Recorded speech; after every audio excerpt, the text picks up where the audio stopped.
Depois na alta da taxa Selic, depois aí que o Comitê de Política Monetária, depois que o Banco Central anunciou uma subida de 1% na taxa de juros, e além disso, ele já afirmou que nas próximas duas reuniões a gente vai subir mais 1% em cada reunião.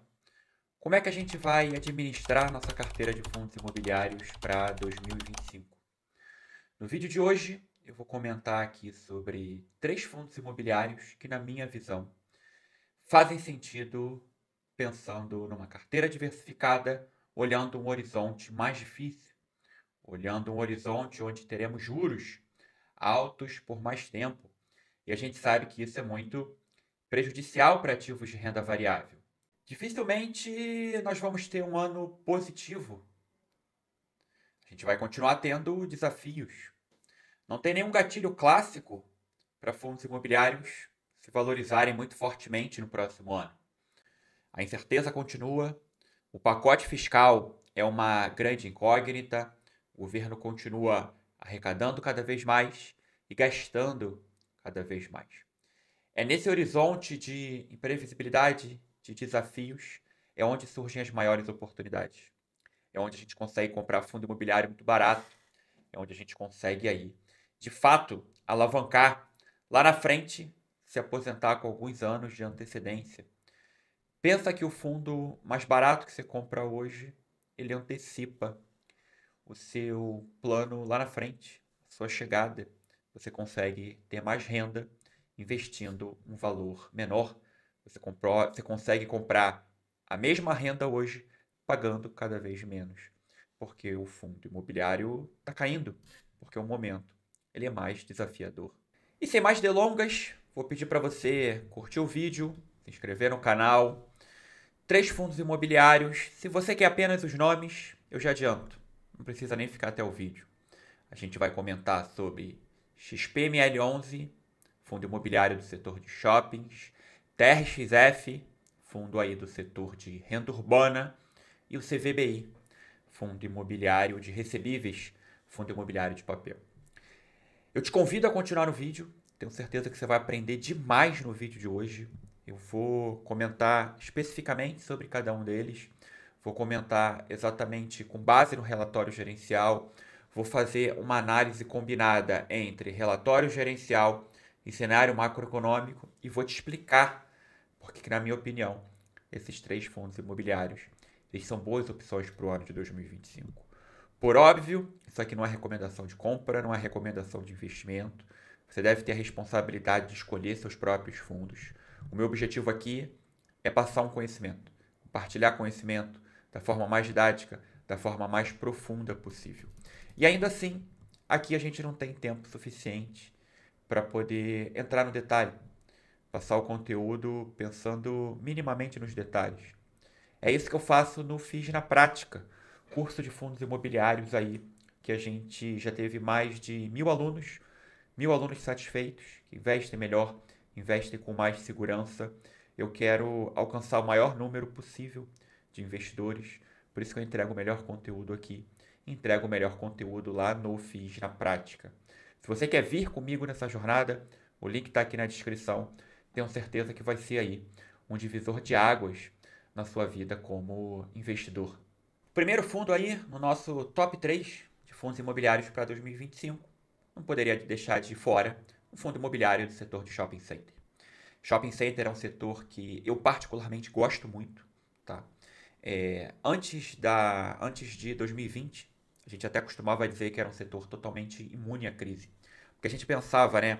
O que pode fazer um shopping zerar renda, zerar dividendo? Então, assim, vacância crônica, muito difícil. Por mais que o shopping enfrente dificuldades. Mas aí veio 2020 e mostrou pra gente que qualquer setor ele não está imune a crises. Mas sem dúvida nenhuma, o setor de shopping center é um dos mais resilientes, na minha opinião. Você tem diversificação de receita, você tem receita de aluguel, receita de estacionamento, receita de mídia, você tem aluguel variável, que muda de acordo com a venda. Se as vendas são maiores, esse aluguel é maior. Você tem uma diversificação muito grande de inquilinos. Tudo isso faz com que o setor de shopping center seja um dos melhores, na minha opinião. E quem se destaca nesse setor é o XP-ML11. Tem vídeo sobre ele aqui no canal, se você quer aprender no detalhe sobre esse fundo. Fundo de gestão da XP. Primeiro ponto que já faz a gente olhar com carinho para o XP-ML11 é isso aqui. Dividendos crescentes ao longo de 2023. A gente começa com 77 centavos de dividendo, encerra o ano de 2023 com 90 centavos de dividendos. Quando a gente olha os últimos 5 anos, com exceção de 2020 e 2021, por motivos óbvios, o que a gente vê é dividendos crescentes ao longo de 22, ao longo de 23 e ao longo de 2024. É um fundo imobiliário com mais de 6 bilhões de patrimônio e vamos aí olhar o relatório gerencial dele. Vamos ver aqui alguns pontos. A gente não vai fazer um estudo detalhado, até porque são 3 fundos, senão o vídeo ficaria muito longo. Eu vou pensar aqui os pontos mais importantes que a gente precisa ficar atento no XPML11, porque que me faz gostar tanto desse fundo. Uma dica aí na hora que vocês forem abrir relatórios gerenciais, essa primeira parte aqui é sempre mais importante. Depois tem umas partes que se repetem. Esse início aqui, o gestor sempre fala do setor de shopping center em geral. Ele não fala especificamente sobre o fundo. Ele fala sobre o setor de shopping. Então é importante ler para ter um belo de um panorama. Como é que está? Se o setor está mais aquecido, se está enfrentando mais dificuldades. E no segundo parágrafo, deixa eu aumentar um pouquinho o zoom para a gente poder ver, ele fala especificamente sobre o fundo. Então, vamos ver o que aconteceu. O fundo, em outubro, teve uma performance operacional e financeira positiva em comparação ao mesmo período do ano passado. Utilizando a mesma base comparativa, o indicador vendas por metro quadrado e NOI, caixa por metro quadrado, tiveram crescimentos de 11,9% e 8,2%, respectivamente. Ora, o que a gente percebe aqui? Crescimentos na casa de 2 dígitos, muito acima da inflação. O que mostra que esse patamar atual de dividendos ele pode continuar subindo. Hoje o fundo paga 92 centavos. Pode passar para 93, 94, 95. Lembra que shopping center ele é muito sensível ao crescimento econômico. E o que a gente está vendo agora? Justamente o crescimento econômico superando as expectativas. Muito melhor do que a gente achava que ia ser no início do ano. Hoje o desemprego ele cai a cada mês, o que faz com que as pessoas tenham mais renda disponível. E naturalmente isso vira gasto no shopping, isso vira dividendo, isso vira receita para a gente. Então, apesar do juro alto, apesar da Selic ter subido, como a gente comentou no início do vídeo, o que nós estamos vendo?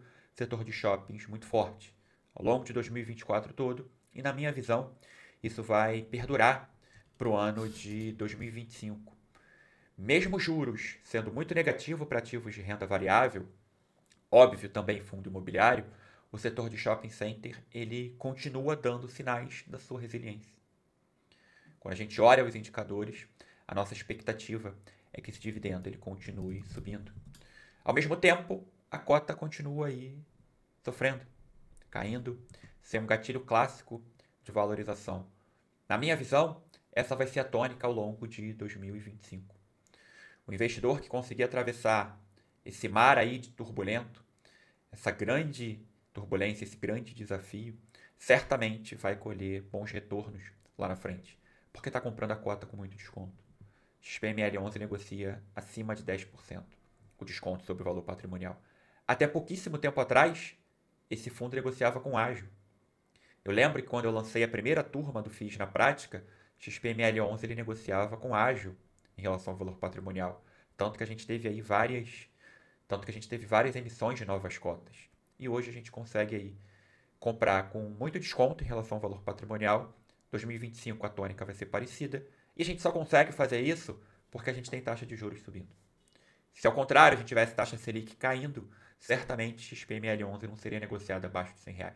Esse fundo seria negociado a 115, 120, 125 reais.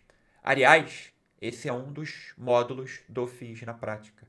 É justamente o módulo de valuation ou módulo de precificação, onde eu ensino como calcular o preço justo de um fundo imobiliário. Como saber se aquele ticker que fica piscando ali toda hora lá no home broker da sua corretora, se ele está abaixo ou se ele está acima do preço justo do fundo imobiliário. você está pagando caro, se você está pagando barato. No curso eu destrincho tudo isso. Eu mostro na prática, com exemplos, com modelos, como calcular, como eu calculo, como eu faço na minha carteira de investimentos. Primeiro fundo, XPML11, é a minha opção aí para 2025. E o nosso segundo fundo aqui é um fundo aí do setor de renda urbana, é o TRXF11. Renda urbana é um setor que me agrada demais também, mas por características muito específicas, tá? A todo momento aqui comentamos que juros subindo. O Banco Central está subindo juros para poder justamente conter a inflação.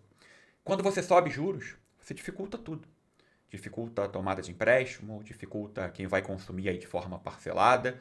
O objetivo, de fato, é frear a demanda agregada da economia. Com menos demanda, naturalmente você consegue trazer a inflação para baixo. O problema é que com menos demanda, isso afeta diversos setores, diversas empresas. Então eu quero estar posicionado em fundos meio que imunes a esse movimento.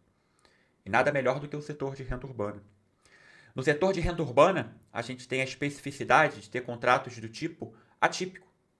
Contratos esses que têm prazos muito mais longos. Aqui o prazo não é de 5 anos, como na maioria dos contratos de locação. Aqui você pode ter contratos de 15, 20, 25 anos. Contratos que, se o inquilino opta por desocupar, por rescindir o contrato de forma antecipada, adivinhem, a multa é muito grande.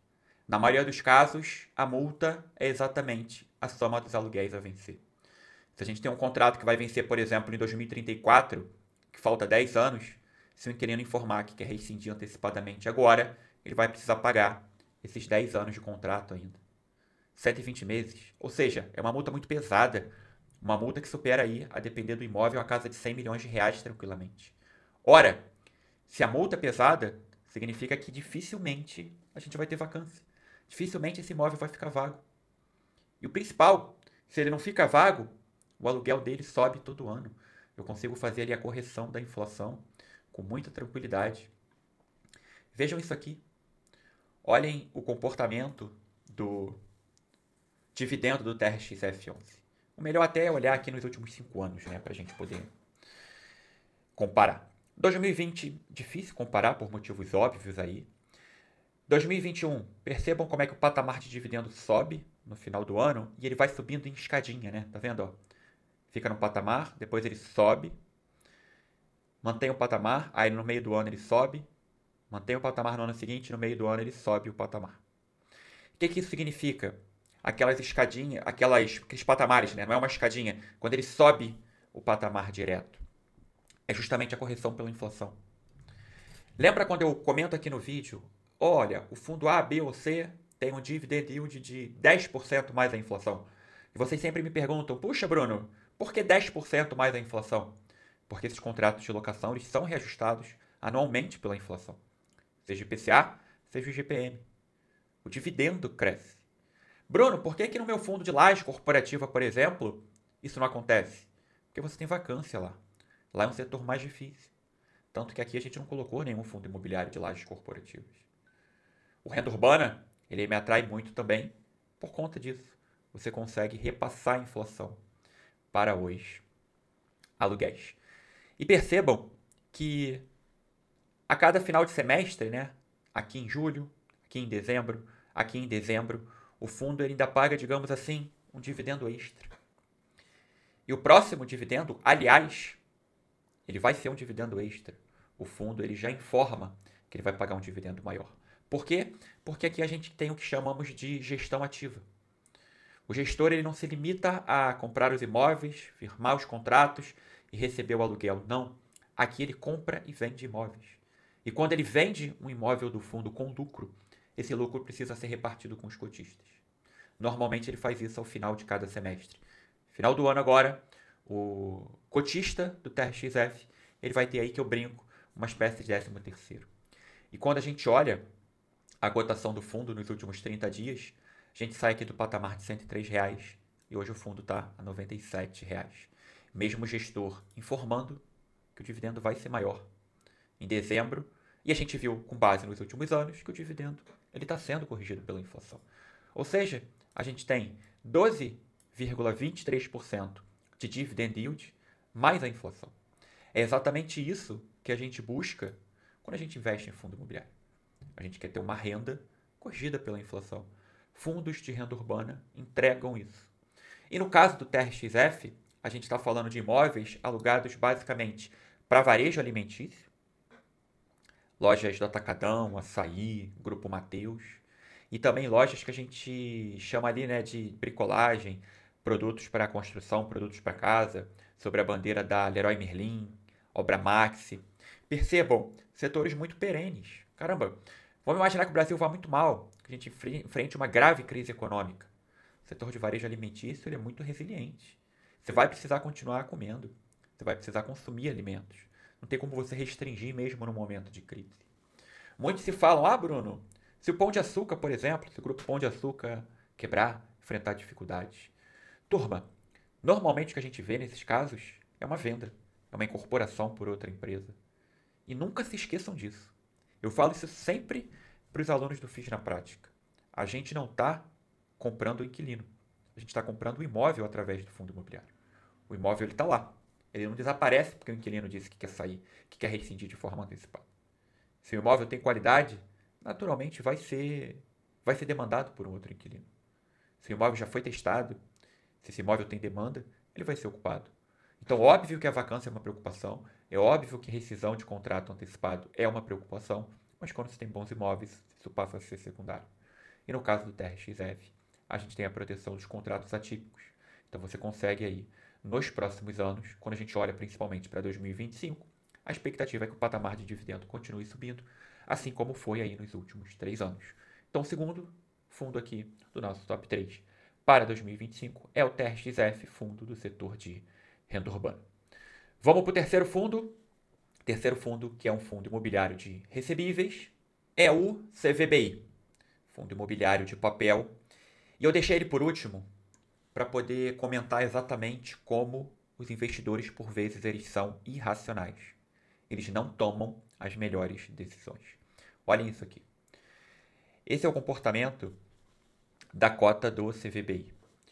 Percebam que quando eu coloco o gráfico nos últimos 6 meses, a cota ela vem muito parecida, ela vem praticamente estável até setembro. Depois ela cai um pouquinho, mas pouca coisa, setembro, outubro, novembro. Olhem em dezembro. Olhem durante o mês de dezembro. O fundo sai de R$ 85 para R$ 73. Um fundo com desconto de 21% em relação ao valor patrimonial. É por isso que eu bato muito na tecla que o MXRF11 é uma péssima escolha para o investidor. E quando a gente faz vídeo, quando eu vou para o Instagram, o que eu mais vejo é investidor de MXRF11. Eu falo assim, eu teria qualquer fundo, menos MXRF11. Óbvio que é um exagero, é uma hipérbole falar qualquer fundo. Por quê? Porque o MXRF11 está caro. Caro quando a gente compara com os pares. Caro quando a gente compara com outros fundos imobiliários. O CVBI, e eu destaquei aqui o relatório gerencial dele, para a gente poder ver juntos aqui.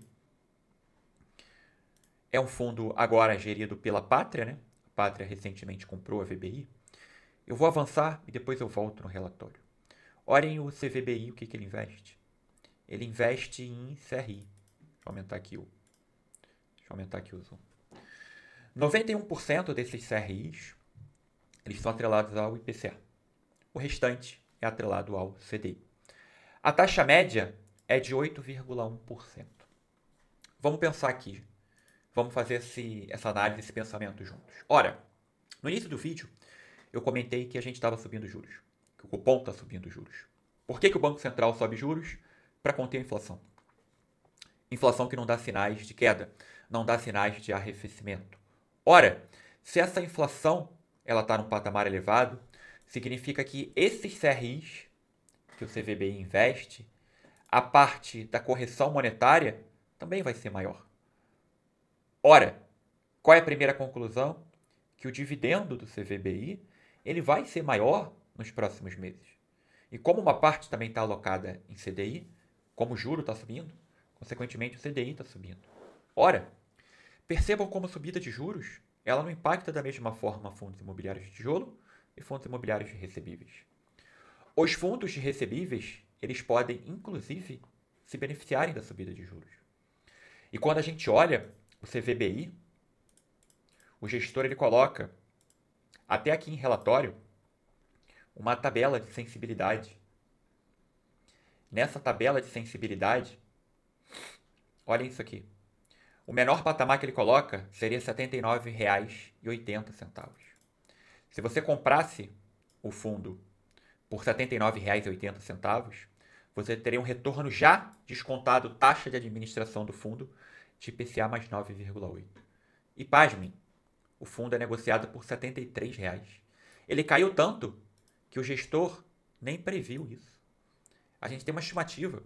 Pode ser que esse retorno aí esteja na casa de IPCA mais 11, IPCA mais 12%, em um fundo de recebíveis, como o CVBI, que ele não é high grade, mas ele está longe de ser um high yield.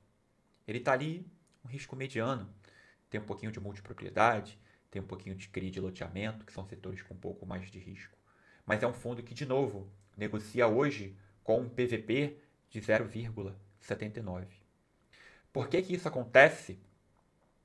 Por que ele cai tanto? Olhem como o dividendo oscila. Em maio, esse dividendo era de R$ 1,11 e em outubro caiu para 78 centavos. Só que em novembro já foi maior, dezembro ele já está pagando 90 centavos. Por quê? Porque a inflação está acelerando. Daqui a pouco esse fundo vai pagar de novo R$1, daqui a pouco esse fundo vai pagar de novo R$1,10. E aí que os investidores vão se dar conta de o quanto que ele estava barato. Fundos de recebíveis funcionam muito bem para momentos de subida de juros, momentos de inflação mais elevado, desde que seja um fundo com risco adequado.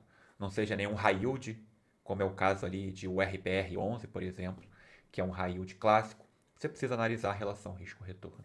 Um fundo como o CVBI, um middle risk, um risco médio, hoje te entregando um retorno de IPCA mais 11%. Ora, se essa cota continua caindo ou fica até mesmo estável, é uma boa oportunidade ao longo de todo 2025, visto que a gente já tem duas altas contratadas aí para a taxa Selic, ao menos no iníciozinho de 2025. A gente ainda vai ter as outras reuniões do Copom. Vamos ver como é que o Comitê de Política Monetária se comporta. Tem alguns vídeos aqui no canal onde eu mostro exatamente aí como o fundo de tijolo e como o fundo de papel eles se comportam de formas diferentes com a subida de juros. Então é fundamental o investidor entender. Aqui no canal tem muito conteúdo. Tenho certeza que vai ajudar vocês a serem investidores cada vez melhores. Se vocês gostaram do vídeo, deixa o like, se inscreva no canal. Tenho certeza que vai te ajudar bastante. Compartilha com seus amigos, com quem já investe. E coloca aqui nos comentários o que você achou do top 3, se você tem algum desses fundos, se você tem uma visão diferente. Eu não consigo responder todos os comentários, felizmente são vários, mas eu leio todos. Vocês podem ter certeza que o comentário de vocês é lido e é levado em consideração aí para eu trazer cada vez mais vídeo aqui no canal. Espero que vocês tenham gostado, turma, aí. Até a próxima.